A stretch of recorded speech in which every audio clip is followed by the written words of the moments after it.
You're meeting Donald Trump at an event in the White House tomorrow. What's your opinion on Donald Trump? Well, I think I'm here very much representing the Northern Ireland government, representing Northern Ireland. So my message to the President and to those I engage around the administration is very much about championing Northern Ireland, the opportunities that we have, the collaborations that we have in terms of trade and business and many other areas as well. So, of course, I think positive news seems to be emerging this afternoon in terms of the Ukrainian situation. There's obviously a number of big issues also happening this week in Washington, D.C., but Northern Ireland gets an unparalleled level of access over this week, and that's why I'm here. You didn't answer the question about what your view is of him, though. Well, look, my view is that I'm here as Deputy First Minister of Northern Ireland, representing Northern Ireland. I'm engaging with Donald Trump as President Trump, the holder of the office of President, and I'll be engaging with him on the promotion of Northern Ireland. You said you're there representing Northern Ireland, but the First Minister, Michelle O'Neill, is boycotting the event. Is she right to? Well, I don't agree with Michelle O'Neill boycotting this, and I'm quite sure that she wouldn't agree with me coming along. But of course, it is a joint office. We are jointly a First and Deputy First Minister. It's a co-equal office, and I'm here representing the Northern Ireland Executive in my official capacity. Like, my view is that this isn't about the personal opinions or views of the person that holds the office of President. This is about engaging with the office to the promotion and to the benefit of the people of Northern Ireland. I'm prepared to step forward and to do that. I think, of course, we've had unparalleled levels of that access over many, many years, and I think that is something that we ought to cherish, and we should, where at all possible, try to influence the administration and, of course, the President to the benefit of the place that we serve. Talking about trying to act for the benefit of Northern Ireland, you know, one of the really big things that we've heard a lot of from Donald Trump is on tariffs, his favourite word we're hearing. He's warned the EU that he could impose tariffs of 25% on goods. Do the post-Brexit arrangements mean that goods from Northern Ireland could be subject to that tariff while the rest of the United Kingdom wouldn't be?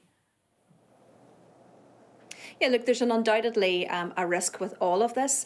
Northern Ireland is formally and legally within the UK Single Customs Union and regime, but of course we operate the rules of the European Union Customs Union that is set out in the Windsor Framework arising from the protocol.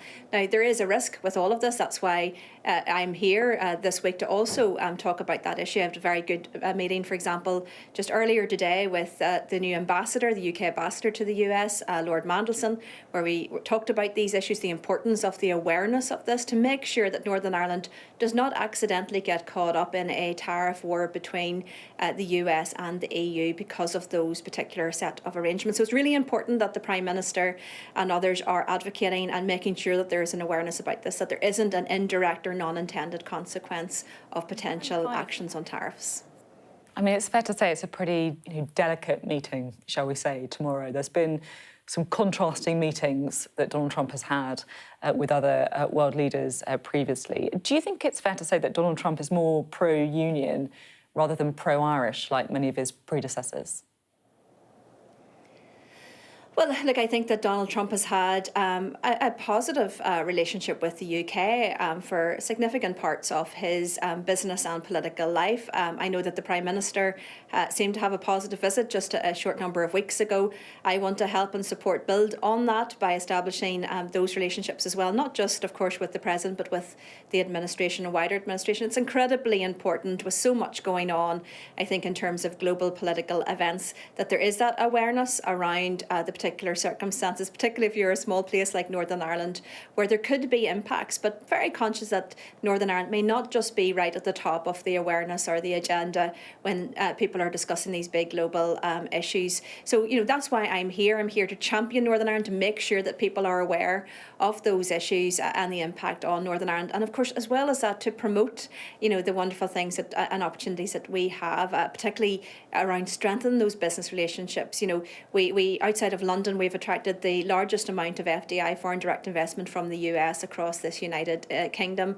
We excel in a number of sectors such as cyber and tech and advanced manufacturing, aerospace and defence, key industries where we know that there's a US interest as well. So there's a lot that we can also give to the US in terms of those business and trade collaborations.